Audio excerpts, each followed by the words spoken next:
তো চলে আসলাম dress up কেনার জন্য।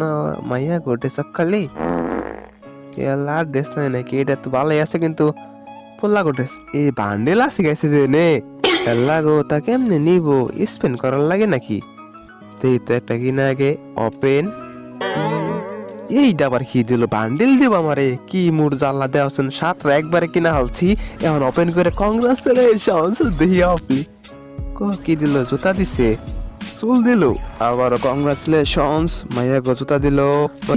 প্রিয়া আছে, এখন আমরা প্রিয়া শিয়াবো। চলো পরা যাক কিরকম দেখা যায় দেখি। তো গাইস পরে আসছি। ইয়াল্লা খালি জুতা চুল আর এই দিছি, প্যান্ট তো দেয় নাই, তো প্যান্ট একটা পরে এলাম। এখন দেখেন তো গাইস কিরকম দেখা যাইতেছে, একদম টিকটকার বুলেট বাবু। বুলেট বাবু, হ্যাঁ বুলেট বাবু আগে আসছিল র্যাঙ্ক এনে কত সুন্দর সুন্দর ড্রেস আপ, শীতের জামা। আর এখন চুলের কালারিং দেখে তো বুঝে গেছেন প্রিন্স টিকটকার। আবার যাই কোন টিকটকার ড্রেস